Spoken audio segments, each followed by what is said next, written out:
वाला पर आप सबका स्वागत है। बीपीएससी वाला करंट जो है हम लोग इस पर बीपीएससी के रिलेटेड मॉक टेस्ट सीरीज को देखने वाले हैं। इसमें हम लोग 100 क्वेश्चन को सॉल्व करेंगे, जिसमें 50 क्वेश्चन स्टैटिस्टिक्स पोर्शन से और 50 क्वेश्चन जो है करंट अफेयर से आएंगे। इसको हम लोग जल्द से जल्द खत्म करने का प्रयास करेंगे। इसमें जितने भी क्वेश्चन हैं वो काफ़ी इंपॉर्टेंट है, जो आपके एग्जाम में आने की संभावना इसकी है बहुत ज़्यादा।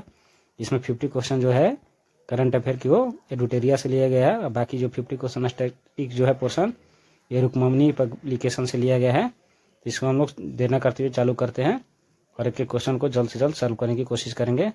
पहला क्वेश्चन देखते हैं। वर्तमान में किस नीति निर्देशक सिद्धांतों के मूल अधिकारों पर प्राथमिकता दी गई? तो इसका करेक्ट आंसर है ऑप्शन सी। केवल अनुच्छेद 39 ख और 39 ग में उल्लेखित जो नीति निर्देशक तत्व हैं इनको फंडामेंटल राइट्स पर प्राथमिकता दी गई है। इसके अलावा किसी भी आर्टिकल्स को नहीं दी गई है।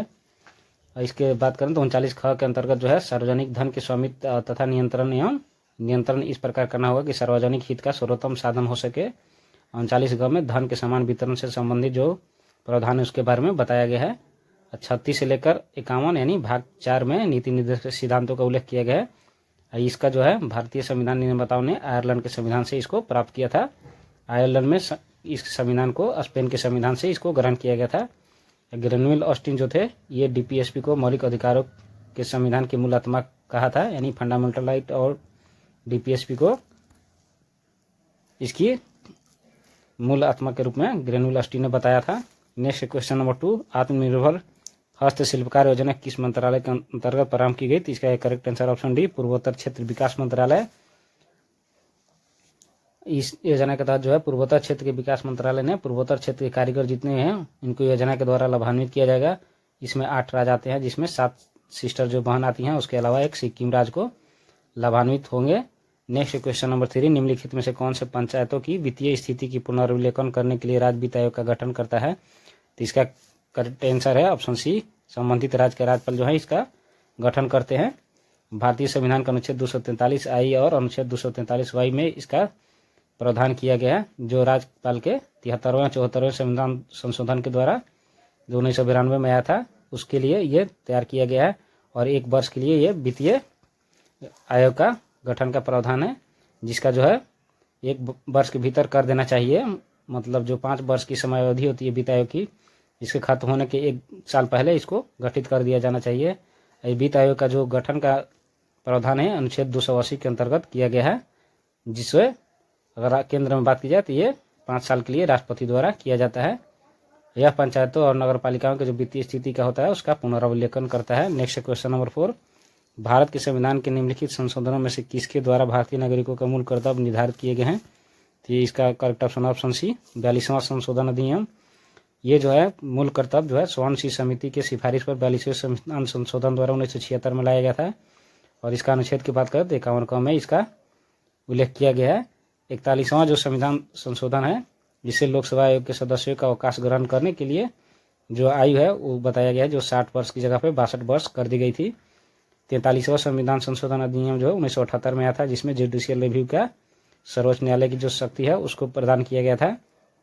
और जो 40th कॉन्स्टिट्यूशनल अमेंडमेंट है, और इसके अलावा जो है महत्वपूर्ण है 86, ये 2002 में आया था, जिसमें मौलिक कर्तव्य को एक और मौलिक कर्तव्य को जोड़ा गया था। जो वर्तमान अभी देखें तो हमारे मौलिक कर्तव्यों की संख्या जो है 11 है, जो मूल रूप से था वो 10 था। 86वें जो होता है 2002 में जो अमेंडमेंट आया था उसमें 6 से 14 वर्ष के बच्चे जो हैं उनके जो शिक्षा का अवसर है, उनका कर्तव्य होता है उनके माता पिता का कि इनके शिक्षा से वंचित न करें। नेक्स्ट क्वेश्चन नंबर 5, यूक्रेन रूस युद्ध के कारण भारत सरकार ने यूक्रेन से भारतीय नागरिकों को निकालने के लिए कौन सा अभियान चलाया था? तो ये चलाया था ऑपरेशन गंगा। इसके अलावा जो है ऑपरेशन दोस्त जो है तुर्की और सूरिया में भूकंप राहत के लिए गया था भारत से बचाव दल, उसका नाम रखा गया था, जिसमें वायुसेना के अधिकारी और एनडीआरएफ की टीम गई थी। नेक्स्ट ऑपरेशन करुणा एक ऑपरेशन चलाया गया था, जिसमें मोर्चा चक्रवात जो ये हाल ही में आया था उससे प्रभावित लोगों को मदद पहुंचाया गया इसे। तो ऑपरेशन कावेरी जो है, ऑपरेशन कावेरी का किया गया था, जो सूडान में युद्ध हुआ था उसमें जो भारतीय फंसे थे उनको वहां से बाहर सुरक्षित निकालने के लिए ये ऑपरेशन चलाया गया था। नेक्स्ट क्वेश्चन नंबर 6, वर्षा किस देश की राजधानी है? तो ये है पोलैंड की। और फिलीपींस की जो राजधानी है मनीला, इसके अलावा डेनमार्क की राजधानी है कोपेनहेगन, और नीदरलैंड की राजधानी है राजधानी है इसका एम्स्टर्डम, जहाँ इसका प्रशासनिक और विधायी राजधानी जो है द हेग में है। इसके अलावा कुछ और राजधानियाँ जैसे अल्बानिया का तिराना, आयरलैंड का डबलिन, क्रोएशिया का जगरेब, इसके अलावा एस्टोनिया का तालिन और आइसलैंड का रेकजाविक। ये तरह से जितने भी हैं ये इम्पोर्टेंट राजधानियाँ हैं। नेक्स्ट है क्वेश्चन नंबर 7, किस देश की समाचार एजेंसी क्योडो है? तो इसका आंसर है जापान। जापान के अलावा जो इटली है उसका आंसा, फ्रांस का AFP और मिस्र का जो है मेना प्रमुख समाचार एजेंसी है। नेक्स्ट क्वेश्चन नंबर 8, संसार में ताजे पानी की सबसे बड़ी झील कौन सा है? तो यह है लेक सुपीरियर, जो अमेरिका में स्थित है। सबसे बड़े ताजे पानी की झील है, जिसका बात की जाए कितना क्षेत्रफल में फैला हुआ है तो ये 82,100 वर्ग किलोमीटर में फैला हुआ है। लेक मिशिगन भी अमेरिका में स्थित है। लेक विक्टोरिया जो है ये तंजानिया में स्थित है, जो युगांडा, तंजानिया और केनिया के बॉर्डर से लगा हुआ है। नेक्स्ट है लेक बाल्कास, ये है कजाकिस्तान में स्थित, जो कजाकिस्तान और रूस के बॉर्डर पे है। इसके अलावा जो superior, lake Huron, eerie, Ontario, ये भी जो है जितनी हैं झीलें ये अमेरिका और कनाडा के सीमा पर लगी हुई है। लेक मिशिगन जो है ये पूरी तरह से अमेरिका में स्थित है। नेक्स्ट क्वेश्चन नंबर 9, विश्व का सबसे छोटा पक्षी कौन है? तो यह है हमिंग बर्ड, ऑप्शन सी है। एमू जो है, इसके अलावा कीवी और गोरैया, गोरैया भारत में पाई जाती है, कीवी न्यूजीलैंड में, और एमू जो पक्षी है ये पाई जाती है ऑस्ट्रेलिया और दक्षिण अटलांटिक प्रदेश में पाए जाने वाले पक्षी है। इसमें ऑस्ट्रेलिया में जो है डोडो पक्षी जो है अब विलुप्त हो चुका है। इस पक्षियों में 4 हृदय वक्ष होते हैं और सबसे बड़ा जो जीवित पक्षी है वो शुतुरमुर्ग है। और 9 उड़ सकने वाले पक्षियों में देखें बात करें तो वह है कीवी और एमू। नेक्स्ट क्वेश्चन नंबर 10, निम्नलिखित में से भारत पर पहली बार आक्रमण करने वाला कौन था? इसका करेक्ट आंसर है ऑप्शन सी, अरब। जो अरबों में बात करें तो 712 ईस्वी में बगदाद के खलीफा जो के ईरान में जो प्रतिनिधि था सेनापति अल हजाज, उसका भतीजा और दामाद था मोहम्मद बिन कासिम। ये सिंध के शासक जो था दाहिर पर आक्रमण किया था 712 ईस्वी में। इसके अलावा अफगान शासक था महमूद गजनवी, जो 1000 से 1027 ईस्वी के बीच में 17 बार भारत पर आक्रमण किया था। भारत पर प्रथम विदेशी आक्रमण की बात की जाए तो सबसे पहले किया था फारस वालों ने, यानी ईरानियों ने। इसके अलावा डेरियस प्रथम या दारा प्रथम जिसको बोला जाता है, भारत पर आक्रमण कर सिंध को अपना विश्वास प्रांत बनाया था, जो ईरानी शासक था। नेक्स्ट क्वेश्चन नंबर 11, मुस्लिम लीग का गठन कब हुआ था? तो ये हुआ था 1906 ईस्वी में, और 1907 ईस्वी में इसका पहला अधिवेशन जो हुआ था कराची में। मुस्लिम लीग की जो प्रथम अधिवेशन के अनुसार 1908 में अमृतसर में हुआ। मुस्लिम लीग बंगाल विभाजन का समर्थन किया था। 1916 ईस्वी में मुस्लिम लीग और कांग्रेस ने मिलकर संयुक्त समिति का निर्माण किया था, जो इसका अधिवेशन हुआ था लखनऊ में हुआ था। Next question number 12, Richter scale का प्रयोग किसके मापन में किया जाता है? तो ये किया जाता है भूकंप की तीव्रता मापने के लिए। अब फेदोमीटर का इस्तेमाल है जो समुद्र की गहराई, और एल्टीमीटर का इस्तेमाल किया जाता है वायुयान कितनी ऊंचाई पर उड़ रही है उसको मापने के लिए। एरोमीटर का इस्तेमाल होता है वायु और गैस के भार और घनत्व ज्ञात करने के लिए। डिक्टाफोन का इस्तेमाल किया जाता है अपनी बात और आदेश को दूसरे व्यक्ति तक सुनाने के लिए, रिकॉर्ड किया जाता है जिसको डिक्टाफोन कहते हैं। नेक्स्ट क्वेश्चन नंबर 13, पानीपत की तीसरी लड़ाई किस वर्ष हुई थी? तो ये हुई थी 1761 ईस्वी में। ये हुई थी अहमद शाह अब्दाली यानी अफगान और मराठा के बीच में, जिसमें मराठाओं का प्रतिनिधित्व कर रहे थे Peshwa Balaji Bajirao.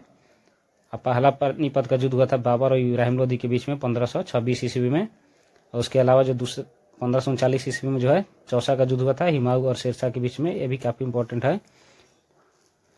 Next question number 14, Indian Premier League IPL में super striker of the season का पुरस्कार किसने जीता? तो ये जीता था वैभव सूर्यवंशी ने, ऑप्शन ए। और इसके अलावा जो है पंजाब किंग्स इसका रनर अप रही थी, वो विजेता, और RCB जो थी विजेता टीम रही थी। इसके अलावा 2025 में मोस्ट वैल्यूएबल प्लेयर का अवार्ड जो है सूर्य कुमार यादव को मिला था, और साई सुदर्शन को player of the season emerging player के रूप में दिया गया था अवार्ड। नेक्स्ट है क्वेश्चन नंबर 15, कि संविधान संशोधन द्वारा मतदान की आयु 21 वर्ष से घटाकर 18 वर्ष की गई? तो इसका करेक्ट आंसर है 61वां संविधान संशोधन अधिनियम 1989। और 55वां जो संविधान संशोधन अधिनियम है इसे 1986 में अरुणाचल प्रदेश राज्य का दर्जा दिया गया था, जो 1987 में बनकर तैयार हुआ था। 73वां जो है पंचायती राज संबंधों से है 1992 में।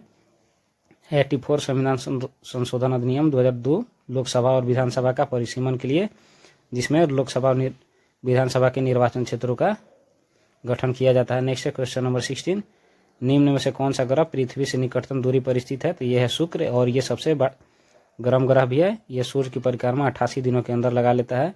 और शनि ग्रह जो है आकार में दूसरा सबसे बड़ा ग्रह है। शनि ग्रह की विशेषता यह है कि ये चारों तरफ वलय का निर्माण करता है। अरुण ग्रह जो है तीसरा सबसे बड़ा ग्रह है। नेक्स्ट है अब बृहस्पति सबसे बड़ा ग्रह है। नेक्स्ट है 17 नंबर, पटना में गुरु गोविंद सिंह का जन्म किस वर्ष हुआ था? तो ये हुआ था 1666 ईस्वी में। ये सिखों के 10वें गुरु और अंतिम गुरु थे। यहाँ जहाँ पर इनका जन्म हुआ था उनको पटना साहिब ये गुरुद्वारा बोला जाता है। गुरु ये पाहुल प्रणाली की शुरुआत किए थे, उसके बाद खालसा पंथ की स्थापना किया था 1699 ईस्वी में, जब ये 33 वर्ष के थे। इसके सिंह शब्द का प्रयोग जो है टाइटल के रूप में इन्हीं के द्वारा किया गया था। गुरु गोविंद सिंह के जो 2 पुत्र थे, भाई दिलावर सिंह और जोरावर सिंह, उनको औरंगजेब ने चुनवा दिया था दीवार में। नेक्स्ट है question number 18, socialist Congress socialist party का गठन कब हुआ था? तो ये हुआ था 1934 ईस्वी में, और 1927 ईस्वी में पटना युवक संघ का स्थापना हुआ था। बिहार के मुंगेर में बढ़ैया ताल या बकास आंदोलन चलाया गया था।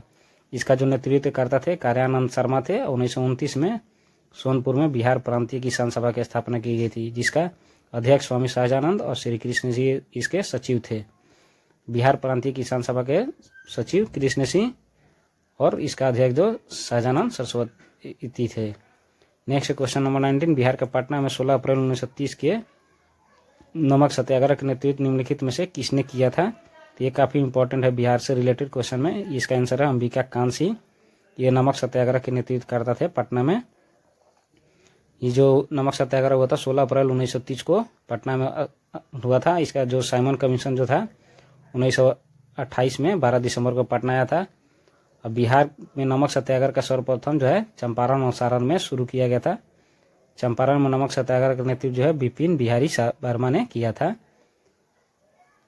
नेक्स्ट ये पटना में किए थे अंबिका कांत सिंह, बिपिन बिहारी किए थे चंपारण में नमक सत्याग्रह का नेतृत्व। नेक्स्ट है 20 नंबर क्वेश्चन, बिहार राज्य का नाम निम्नलिखित में से किसके कारण पड़ा? तो ये पड़ा था बौद्ध बिहारों के कारण। बौद्ध बिहार को जो निवास स्थल होता है उसको विहार कहते हैं, उसी के नाम पर बिहार का नाम बिहार पड़ा। प्रथम बौद्ध संगीति जो हुआ था उसमें सूत पिटक और विनय पिटक की रचना की गई थी। द्वितीय बौद्ध संगीति जो हुआ था उसमें स्थाविर और महासांघिक 2 गुट विभाजित हो गए थे। तृतीय बौद्ध संगीति जो हुआ था अभितम पिटक की रचना की गई थी। इसके अलावा जो संघ में भेद को रोकने के लिए, जो मतभेद होते थे उसको रोकने के लिए नियम कानून बनाए गए थे। और चौथा बौद्ध संगीति जो हुआ था उसमें प्रथम सदी सन में स्थापित हुआ था, जो कनिष्क के शासनकाल में हुआ था। बौद्ध धर्म के त्रिपिटक जो होते हैं विनय पिटक, सूत पिटक और अभिधम पिटक है। बांग्लादेश का उदय कब हुआ था? तो इसका आंसर है 21 का बी, वर्ष 1971 में। 16 दिसंबर को 1971 को बांग्लादेश को पाकिस्तान से स्वतंत्रता मिली थी। यहाँ पर संसदीय शासन प्रणाली है, जिसमें से अभी वर्तमान में धर्मनिरपेक्ष शब्द को हटा दिया गया है। यहाँ का जो मुद्रा है टक्का है, और भाषा जो है बंगाली है, या जिसे बांग्ला भी कहते हैं। बांग्लादेश के प्रमुख शहर में ढाका, राजशाही, रंगपुर, नारायणगंज, चटगांव इत्यादि आते हैं। इसकी राजधानी जो है ढाका है। Next question number 22, Vikram Sarabhai अंतरिक्ष केंद्र कहाँ स्थित है? तो यह है तिरुवनंतपुरम में, जो केरला में अवस्थित है। अंतरिक्ष उपयोग केंद्र जो है अहमदाबाद में उपस्थित है। इसरो का जो उपयोग केंद्र है वो बेंगलुरु में स्थित है। प्रक्षेपास्त्र जहाँ से सैटेलाइट को लॉन्च किया जाता है ये चांदीपुर में है, उड़ीसा में। नेक्स्ट है भारत में अंतरिक्ष कार्यक्रम जो है 1962 ईस्वी में शुरू किया गया था। अंतरिक्ष आयोग का स्थापना जो है 1972 में हुआ था। इसका जो प्रथम जनक थे भारतीय अंतरिक्ष कार्यक्रम के वो थे डॉक्टर विक्रम साराभाई। और प्रथम उपग्रह जो था भारत का वो आर्यभट्ट था, जो 19 अप्रैल 1975 को सोवियत संघ से प्रक्षेपित किया गया था, यानी लॉन्च किया गया था। नेक्स्ट क्वेश्चन नंबर 23, पिनाक है, यह है multi barrel rocket launcher, option C. और उसके अलावा सागरिका जो है समुद्र से छोड़े जाने वाली एक क्रूज मिसाइल है। तेजस जो है पहली स्वदेशी हल्का लड़ाकू विमान है, लाइट वेटेड जो है। इसके अलावा जो नेत्र है, चालक रहित विमान खुफिया जानकारी एकत्र करने वाला ये यंत्र है। इसके अलावा ध्रुव जो है एडवांस लाइट हेलीकॉप्टर है। गगन जो है वायु संचालन प्रणाली है। और इसके अलावा जो अस्त्र है, भारत का प्रथम हवा से हवा मार करने वाला प्रक्षेपास्त्र है।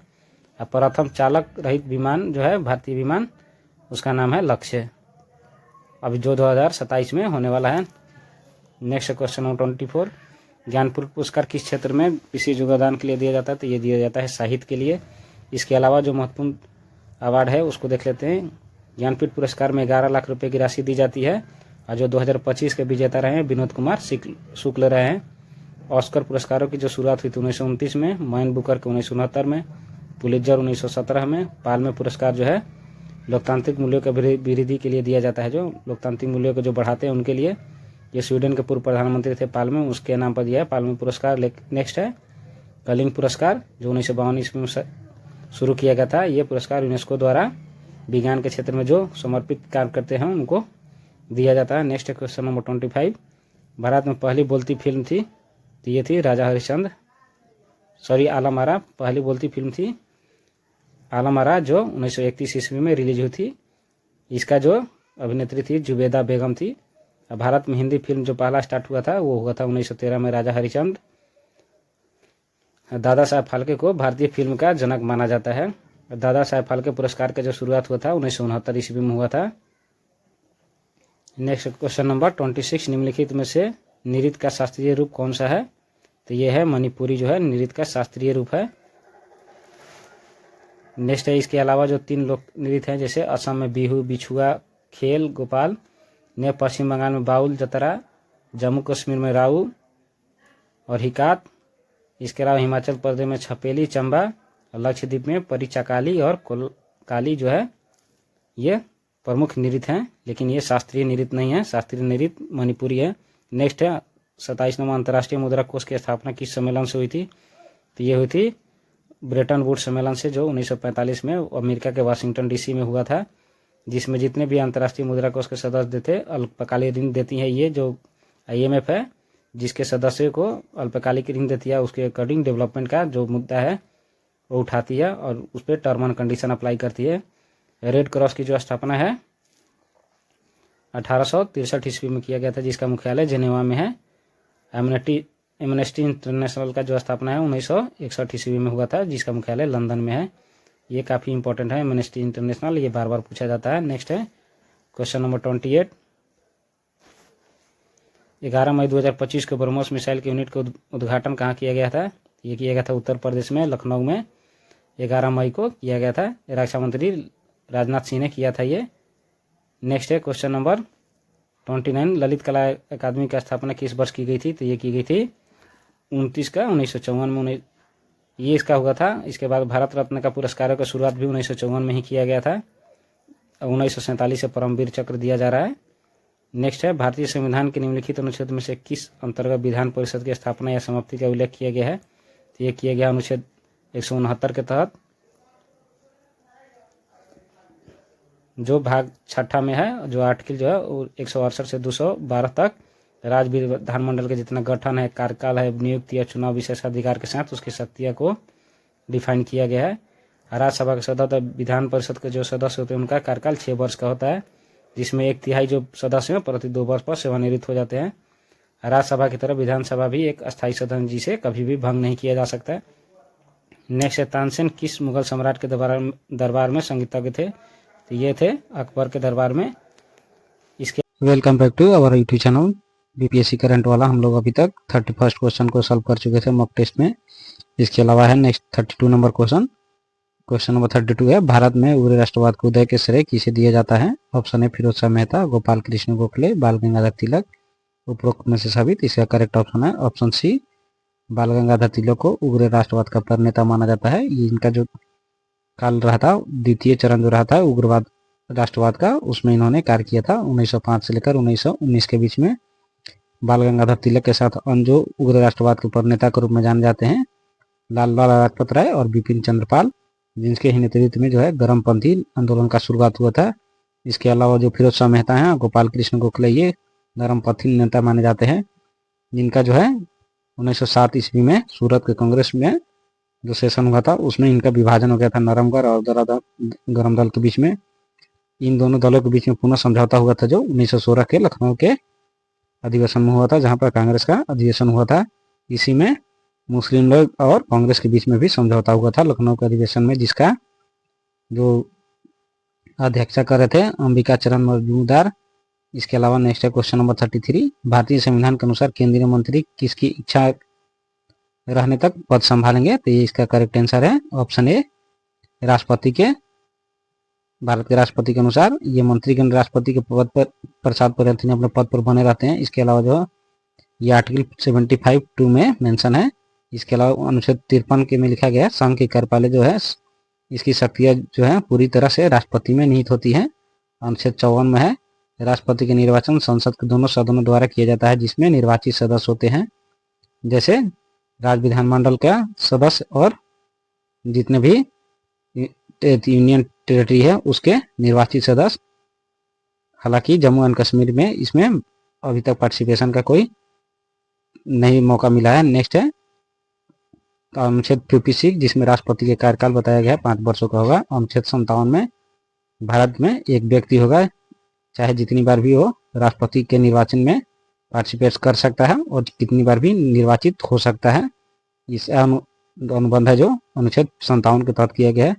नेक्स्ट क्वेश्चन नंबर 34, गंगा और सोन नदी जो है प्राचीन भारत में महाजनपद से होकर बहती थी, तो ये थी मगध से। इसके अलावा जो है ये मगध महाजनपद जो है दक्षिण बिहार में स्थित है और जो वर्तमान में पटना और गया जिला इसमें सम्मिलित है। मगध जनपद जो है महाजनपद उत्तरी सीमा इसकी जो है गंगा जो है और पश्चिमी सीमा जो है सोन नदी से लगती है। मगध महाजनपद की दक्षिणी सीमा विंध्य पर्वत से और पूर्वी सीमा जो है चंपा महाजनपद से लगती थी। इसके अलावा मगध महाजनपद जो है 5 पहाड़ियों से घिरा हुआ रहता था, जिसके कारण इसको काफी सुरक्षित माना जाता था। इसी के कारण जो है मगध की राजधानी जो होती थी राजगीर उसको बनाया गया था। इसके अलावा जो है कोसल महाजनपद वर्तमान में अवध क्षेत्र में है, जिसकी राजधानी श्रावस्ती थी। और कंबोज जो है इसकी जो महाजनपद थी ये कश्मीर में थी और पाकिस्तान में अभी तक इसका क्षेत्र कुछ है, जिसकी राजधानी हाटक होती थी।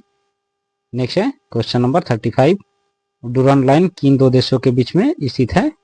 इसका करेक्ट आंसर है ऑप्शन डी, पाकिस्तान और अफगानिस्तान के बीच में। भारत और चीन के बीच में जो है मैकमोहन लाइन और भारत और पाकिस्तान के बीच में रेड क्लिफ लाइन है। और भारत का त्रिपुरा और बांग्लादेश जो है 3 तरफ से बांग्लादेश से घिरा हुआ भारत का त्रिपुरा।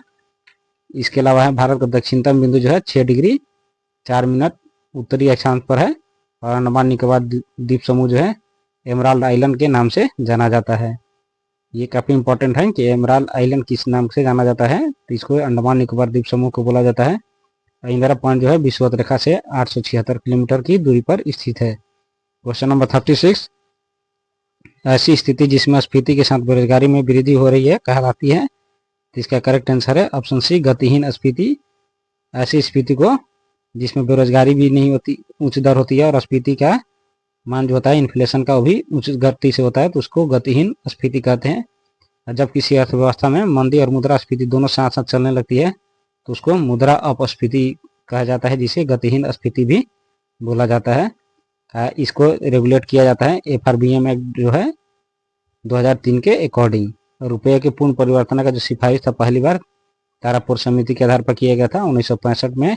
एशिया का पहला विशिष्ट आर्थिक क्षेत्र यानी स्पेशल इकोनॉमिक जोन कांडला जिले में बनाया गया था, जो अभी तक गुजरात में स्थित है। नेक्स्ट है क्वेश्चन नंबर 37, मुगल बादशाह बाबर की मृत्यु कहाँ हुई थी? तो ये इसकी मृत्यु हुई थी आगरा में और इसको दफन किया गया था 1530 में काबुल में। बाबर के पिता का नाम जो था शेख मिर्जा और माता का नाम कुतुलुग निगार था। बाबर ने पद में जो है अपनी एक नवीन शैली का इजाद किया था जिसे मुबैयान कहा गया है और इसने नूरे अफगान नामक बाग शैली का विकसित किया था, जिसे आराम बाग भी बोला जाता है। इसके द्वारा इसकी आत्मकथा जो है तुझे के बाबरी लिखी गई थी, जिसमें भारत में 5 मुसलमान राज और 2 काफिर यानी हिंदुओं का राज के बारे में चर्चा की गई थी। नेक्स्ट क्वेश्चन नंबर 38, हॉकी की एक टीम में कितने खिलाड़ी होते हैं? तो इसमें 11 खिलाड़ी होते हैं। इसके अलावा रग्बी और फुटबॉल में 15 खिलाड़ी, क्रिकेट फुटबॉल और हॉकी में 11, खो खो और बेसबॉल में 9 खिलाड़ी, कबड्डी और वाटर पोलो में 7, वॉलीबॉल में 6 खिलाड़ी होते हैं। नेक्स्ट है question number 39, the little book of Joy नामक पुस्तक के लेखक कौन है? इसका आंसर ऑप्शन सी, जिसका लेखक है डेसमंड टुटू और दलाई लामा, इसके लेखक हैं। इसके अलावा जो है पेंगुइन रैंडम हाउस के द्वारा ये इसको पुस्तक को प्रकाशित किया गया है, जिसके संपादक जो है रेणुका सिंह हैं। नेक्स्ट क्वेश्चन नंबर 40, भारतीय कृषि अनुसंधान संस्थान कहाँ स्थित है? तो ये स्थित है नई दिल्ली में। जिसका इसके अलावा जो और है राष्ट्रीय डेयरी अनुसंधान संस्थान करनाल हरियाणा में स्थित है। राष्ट्रीय पशु चिकित्सा विज्ञान अनुसंधान संस्थान है इज्जतनगर यूपी में। और केंद्रीय भवन निर्माण अनुसंधान संस्थान है रुड़की उत्तराखंड में। और इसके अलावा है केंद्रीय पर्यावरण इंजीनियरिंग अनुसंधान संस्थान नागपुर में। नेक्स्ट है क्वेश्चन नंबर 41, ज्योति योजना किस राज्य सरकार द्वारा शुरू की गई है? तो ये की गई है केरल राज्य सरकार के द्वारा। इस योजना के का मुख्य फोकस है समावेशन स्वास्थ्य के साथ साथ कल्याण पर फोकस करना, जिसमें आंगनबाड़ियों को शामिल किया गया शिक्षा प्रणाली के तहत, जिसमें बच्चों को राज्य के जितने भी बच्चे हैं उनकी शिक्षा प्रणाली पर आंगनबाड़ी के द्वारा व्यापक अभियान चलाया जाता है। ज्योति योजना में उन प्रवासी मजदूरों के बच्चों को उपेक्षा को दूर करने का प्रयास करती है जो बार बार स्थान बदलते रहते हैं, यानी एक राज्य से दूसरे राज्य तक जाते रहते हैं। जो प्रवासी मजदूर होते हैं उनके बच्चों पर औपचारिक शिक्षा प्रणाली में उनको कोई बाधा ना, इसके लिए ज्योति योजना केरल सरकार के द्वारा शुरू की गई है। नेक्स्ट है 42 नंबर क्वेश्चन, संसद के चुनाव के लिए मतदान की न्यूनतम आयु कितनी होनी चाहिए? तो ये होनी चाहिए 18 वर्ष। जो 61वां संविधान संशोधन 1989 में आया था उसके तहत 21 वर्ष से घटाकर 18 वर्ष कर दिया गया था। और अनुच्छेद 79 में जो संसद में लोकसभा, राज्यसभा, राष्ट्रपति को शामिल किया जाता है। लोकसभा के सदस्यता के लिए न्यूनतम आयु होनी चाहिए 25 साल, राज्यसभा के लिए 30 साल। राष्ट्रपति, उपराष्ट्रपति और राज्यपाल के जो पद होते हैं उनको न्यूनतम आयु 35 वर्ष होनी चाहिए इनसे सिलेक्शन होने के लिए या चुनाव में पार्टिसिपेट करने के लिए। नेक्स्ट है क्वेश्चन नंबर 43, 1857 के विद्रोह के दौरान भारत का गवर्नर जनरल कौन था? तो ये था लॉर्ड कैनिंग। इसके अलावा जो थे इसी टाइम पीरियड से मिलता जुलता जो टाइम था 1848 से 56 के बीच में था लॉर्ड डलहौजी। लॉर्ड मेयो जो था 1869 से 72 और लॉर्ड रिपन थे 1880 से 84। नेक्स्ट है ये लॉर्ड रिपन जो है एक लौता ऐसा गवर्नर जनरल था जो ईसाई ना होके यहूदी था। नेक्स्ट है क्वेश्चन नंबर 44, बुद्ध किस वंश से संबंधित है? तो ये थे शाक्य कुल से, ज्ञात्रिक कुल से थे भगवान महावीर। ज्ञात्रिक कुल में महावीर का जन्म हुआ था। और इसके अलावा जो बुद्ध की जो पहली मूर्ति जो है महायान शाखा के अंतर्गत बनाया गया है। हालांकि हीनयान शाखा और वज्रयान शाखा में भगवान बुद्ध की मूर्ति नहीं बनाई जाती है। बोधिसत्व की अवधारणा जो है महायान बौद्ध परंपरा से ही जुड़ा हुआ है। और बोधिसत्वों में किनको किनको जोड़ा जाता है? तो ये आते हैं मंजूश्री, वज्रपानी, पद्मपानी, अवलोकितेश्वर और मैत्रेय बुद्ध। नेक्स्ट है क्वेश्चन नंबर 45, ईसाइयों के सबसे बड़े धर्म पोप लियो 14 बने हैं, वो किस देश से संबंधित है? ये तो अमेरिका से संबंधित है। नेक्स्ट है क्वेश्चन नंबर 46, मध्य प्रदेश के किस राज्य में के साथ संयुक्त रूप से मिलाकर देश का प्रथम अंतर्राज्यीय चीता कॉरिडोर का निर्माण करेगा? तो ये करेगा राजस्थान के साथ मिलकर। मध्य प्रदेश के जो है 17,000 वर्ग किलोमीटर इसमें बनजी में गलियारा में आएगा। इस क्षेत्र का लोग जो टोटल एरिया है 10,500 वर्ग किलोमीटर है। इसके अलावा 6,500 जो है राजस्थान में और 10,500 है मध्य प्रदेश के बीच में। नेक्स्ट है क्वेश्चन नंबर 47, अमरनाथ यात्रा का सुचारू और सुरक्षित रूप से संचालन करने के लिए भारत सेना ने किस अभियान का शुरुआत किया था? तो ये किया था ऑपरेशन शिव को, जो वहां पर पहलगाम में आतंकी हमला हुआ था उसके बाद में ये भारत सरकार के द्वारा उठाया गया कदम था, क्योंकि उसके तुरंत बाद 8 दिन बाद ही अमरनाथ की यात्रा शुरू होने वाली थी। उसके देखते हुए ऑपरेशन शिव को चालू किया गया था। जो ये रास्ता जो है पहलगाम से हो या जिसे नूड़ी भी कहते हैं इसी से होकर जाती है, जहाँ पर भगवान शिव की जो है बर्फ का बना हुआ शिवलिंग होता है। नेक्स्ट क्वेश्चन नंबर 48, अंतर्राष्ट्रीय समुद्री रक्षा प्रदर्शनी का आयोजन किस देश में किया जा रहा है? तो ये किया जा रहा है सिंगापुर में। इसका जो है इंडेक्स के नाम से जाना जाता है। इस प्रदर्शनी में सिंगापुर के चांगी जो प्रदर्शनी केंद्र है उसमें किया गया है।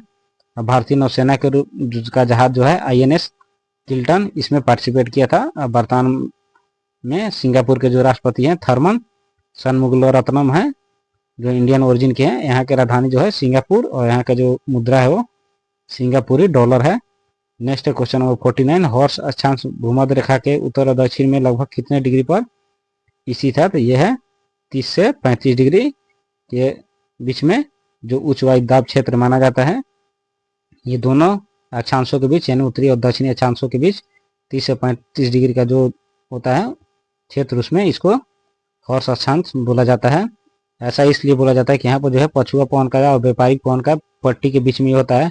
और जो व्यापारी आते थे तो उस समय हॉर्स को लेकर आते थे भूमध्य सागर से होते हुए, तो यहाँ पर आकर उसको डंप कर दिया जाता था, इसीलिए हॉर्स अक्षांश इसका नाम पड़ा है। नेक्स्ट क्वेश्चन नंबर 50, हाल ही में चिप आधारित ई पासपोर्ट को किस देश के द्वारा जारी किया गया है? तो ये जारी किया गया भारत के द्वारा। ये ऐसा इसलिए किया गया है कि जालसाजी को रोका जाए और पासपोर्ट में जो छेड़छाड़ है उसको आसानी से ना होने देना पाया जाए, यानी इसमें छेड़छाड़ करना इस चिप में काफ़ी डिफिकल्ट होता है।